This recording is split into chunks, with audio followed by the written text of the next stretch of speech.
So this morning I'm going to talk about new developments in medical education and a bit about how we might increase numbers. This is what I was asked to talk about.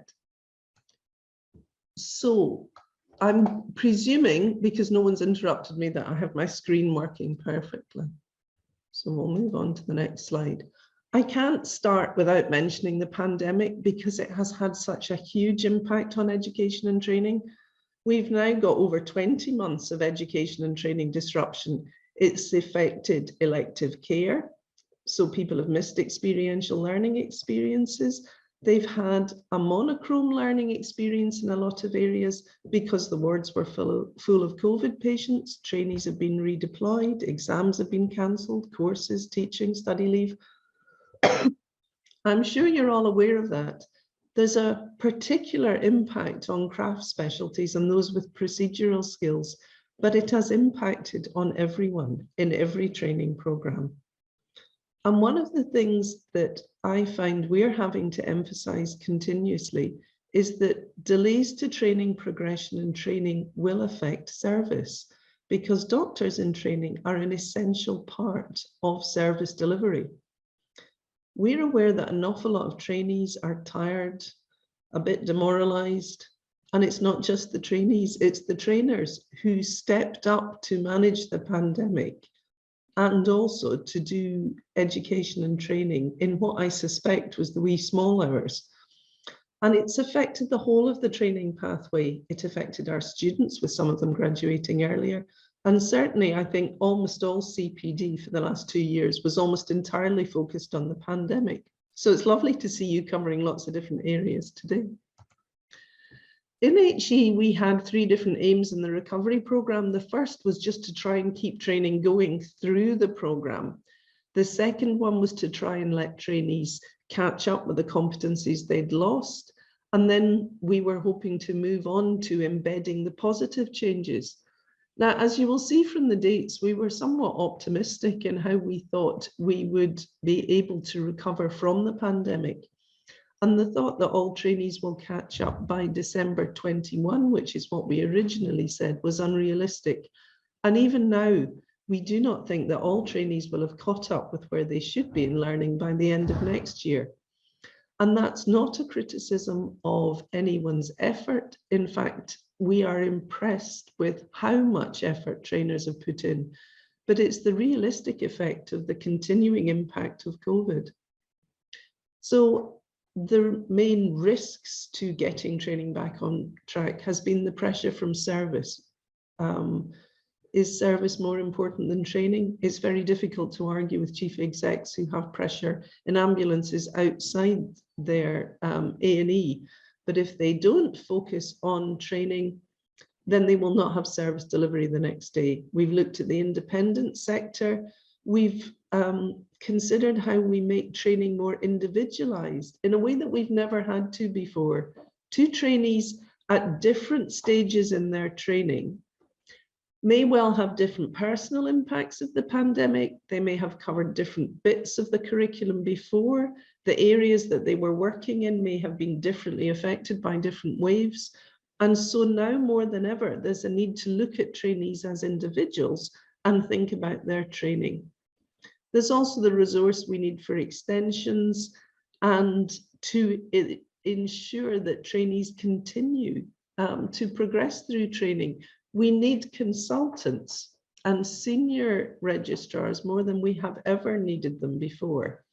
And so maintaining the postgraduate flow through to CCT is essential.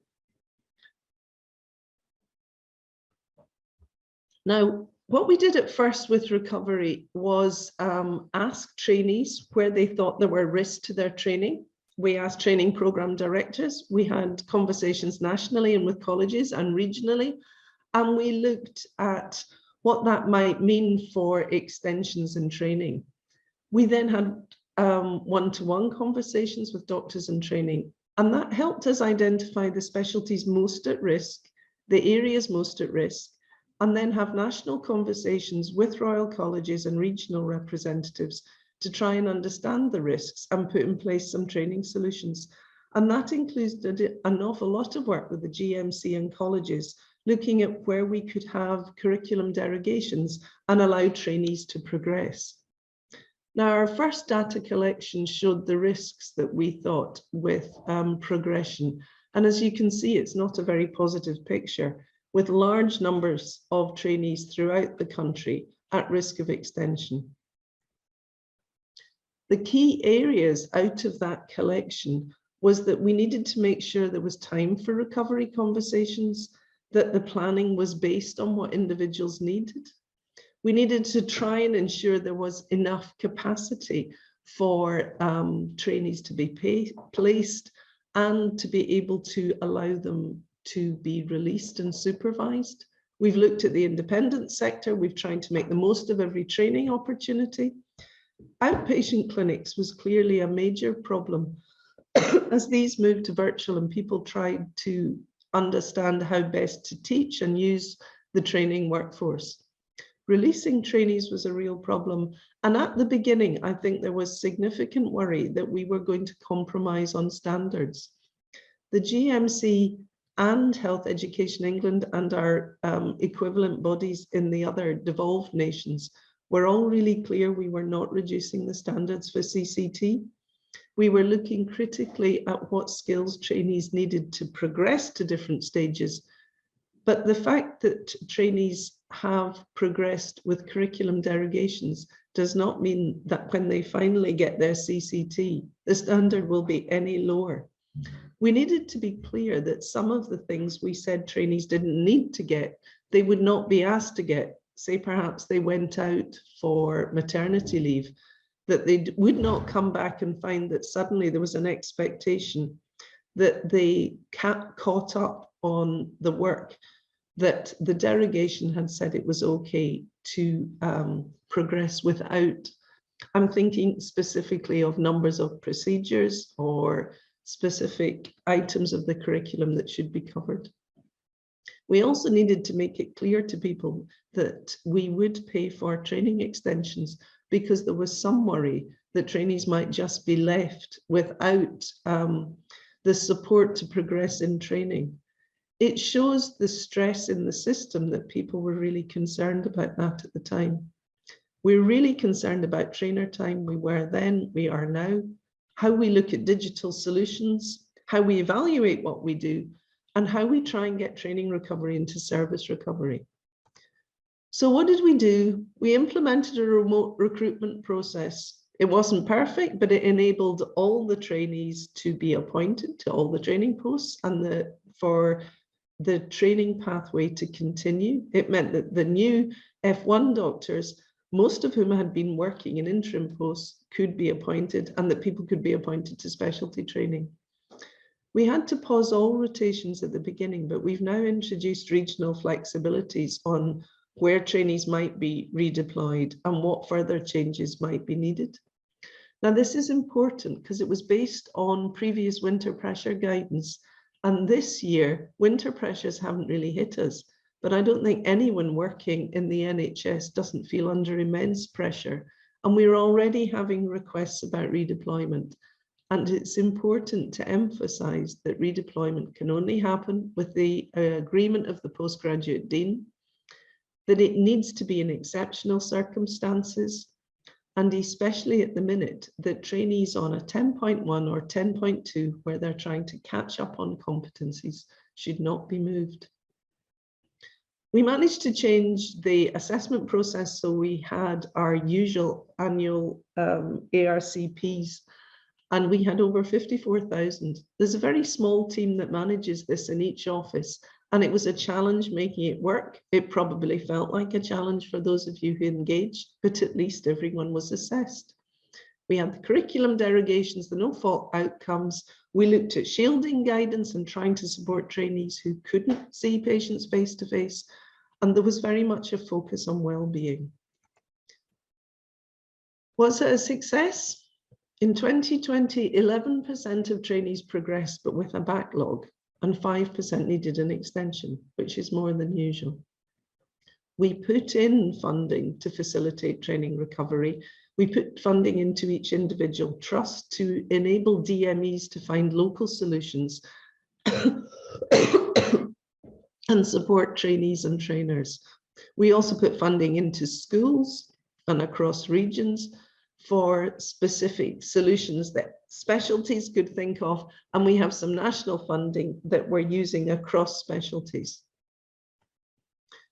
This is an example of trying to find what possible solutions are there, what can we work on, what are the barriers, and we went through each of the different specialties, looking at where we could intervene and make improvements to training in order to enable people to catch up and progress.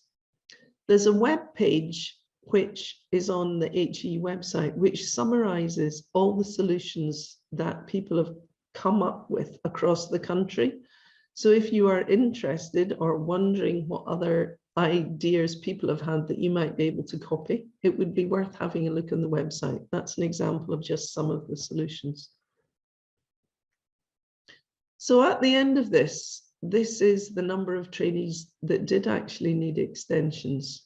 And there's a significant difference, as you see. Large numbers of trainees have progressed. We haven't needed as many extensions. But this is my worry. There have been trainees who couldn't progress, and you see the top specialties there. You'll see histopathology is in amongst the top 10. But the number of trainees progressing who have a significant training backlog are the ones who worry me, because we have pressure on a system, we have the need for them to gain competencies, and they still have to catch up. And again, histopathology is in the top 10. So the reason this is important to our partners in service is because trainees are an essential part of the NHS delivering service.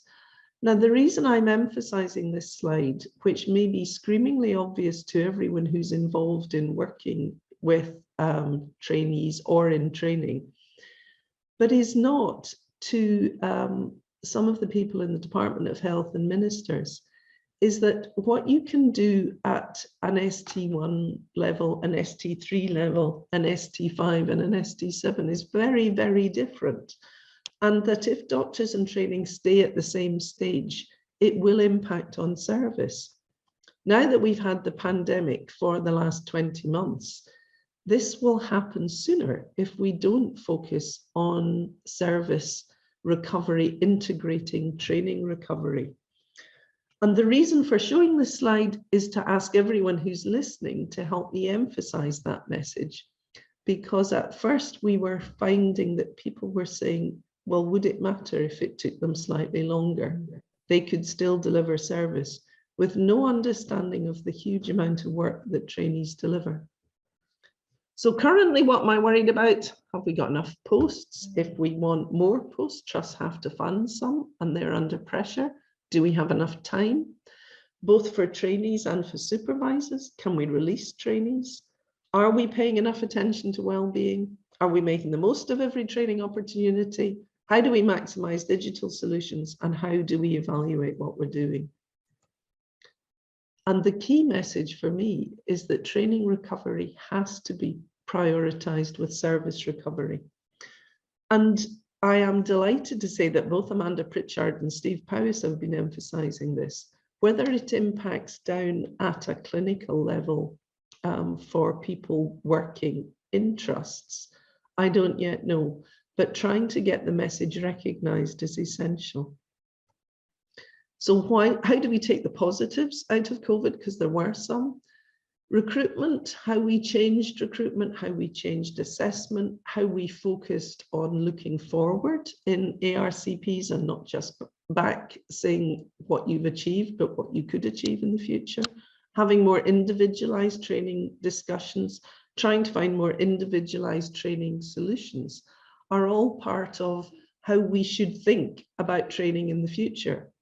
How we focus on trainee well-being with more flexible initiatives, how we optimize all the training opportunities, and how we augment training with things like simulation and make sure there's enough time for study leave.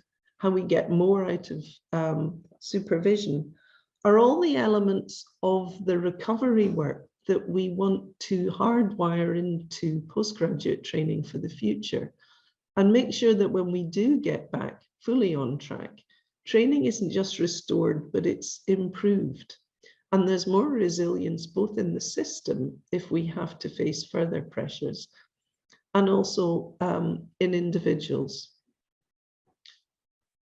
So these are the medical education reforms that I talk about the recovery feeding into. This is the way the Department of Health likes to look at our priorities. One is enhancing generalist skills. This is a key priority for the Chief Medical Officer. The other is equality, diversity, and inclusion, which is key for our Chief Executive. And I think everybody recognizes how much more important and visible this issue has become over the last few years.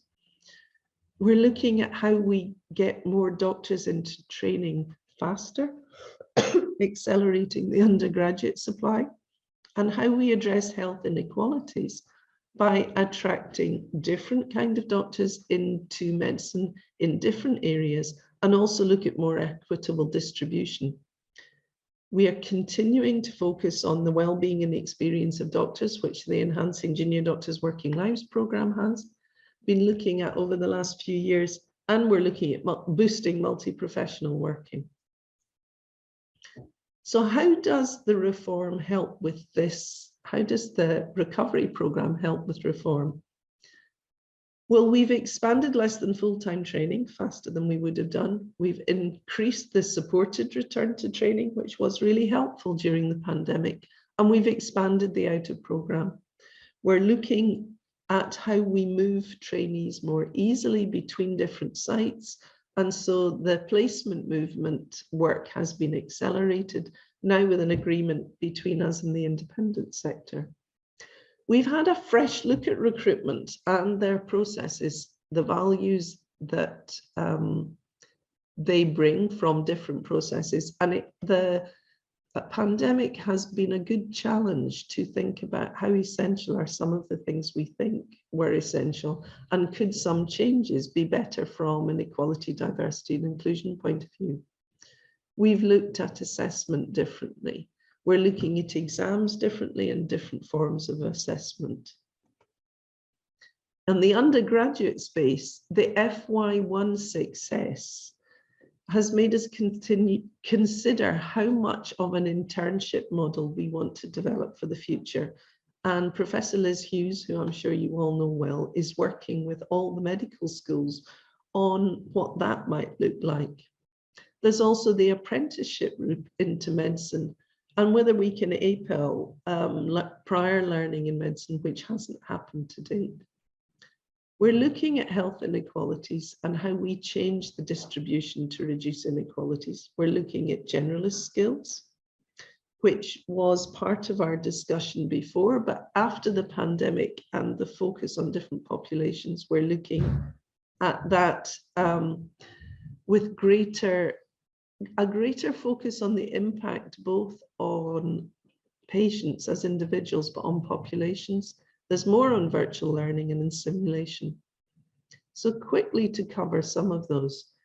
The generalist offer is a wraparound educational offer where, having gone through the consultation in the Future Doctor, we've heard that there would be benefit in trainees understanding more about systems and structures, being able to navigate and influence, being able to understand population and big picture data, and enabling us to act in the medical profession as advocates, influencing societal change and some of the key problems facing us globally.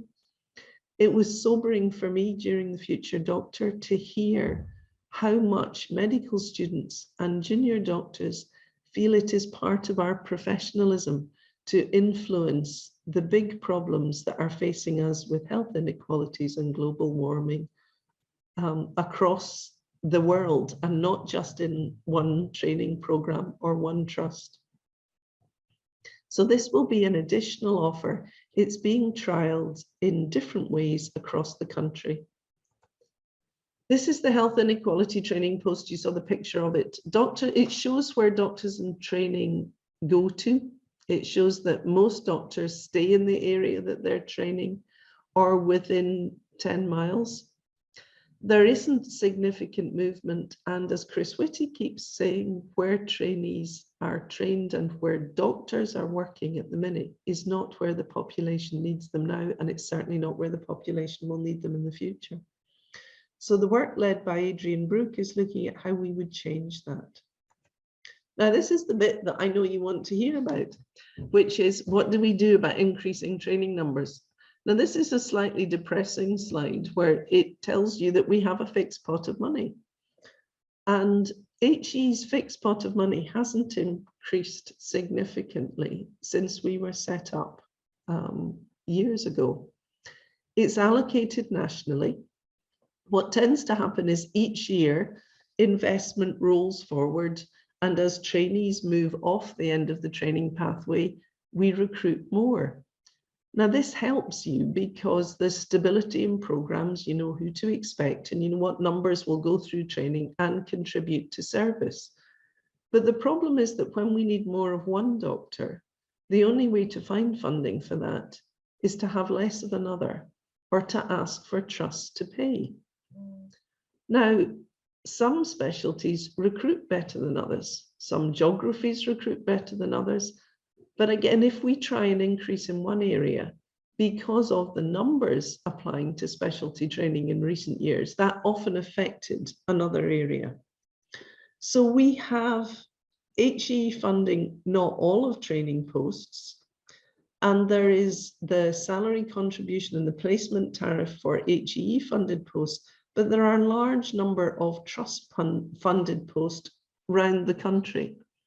So when we are looking to increase numbers, we need to look at where we find funding. And often the areas that need training places most are most challenged in finding the funding and most challenged in finding trainees. And we are finding that geography now often trumps specialty choice.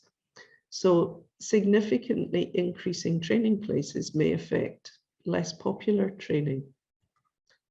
Now, the one positive in this has been the long-term plan, where we have been given money by NHS England to expand in certain specialties in order to do something about cancer and diagnostics and about mental health. So these are the posts that were allocated that we were able to increase because of funding from NHS England in the long-term plan. Now we are hoping, and our bid to Treasury, excuse me, I have generous grandchildren who give me colds. We were hoping that we would have confirmation by now that these posts would be funded again for next year, as we asked for funding in the spending review. One of the interesting things is now that the announcement has been made that HE will merge with NHS England, we're hopeful that that will perhaps mean that it will be easier for us to access money. Until now, as you know, there's money gone to the NHS, which is ring-fenced. HE has not been part of that ring fence. We've sat outside, so we have been subject to some reductions in some of our investment. And we've also not had significant investment in training posts. The long-term plan was a real step forward, and we are hopeful that there will be more investment in specialties like yours, where it is clear it's needed. This is the flexibility that I mentioned. Less than full-time training. I'm interested in how we actually translate the fact that people can apply into successful applications. And it may be that isn't possible with more doctors, without more doctors, but we need to look at other barriers.